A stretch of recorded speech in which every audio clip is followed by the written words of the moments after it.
Hello বন্ধুরা, সবাই কেমন আছো? আমি প্রীতম। আমি থাকি ওয়েস্ট বেঙ্গলের বনগাঁ জেলাতে। তো বন্ধুরা, আগের ভিডিওতে দেখতে পেয়েছো তোমরা যে আমি একটা নতুন গিল্ড খুলেছি এবং গিল্ডে কিছু প্লেয়ার নেওয়ার জন্য বলা হয়েছিল।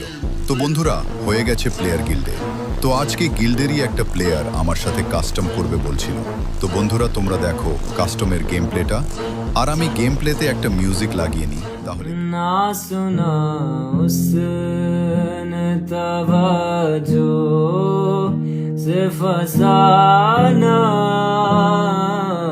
दिल का। ना सुना उसने तवज्जो से फसाना दिल का। उम्र गुजरी है मगर दर्द ना जाना दिल का।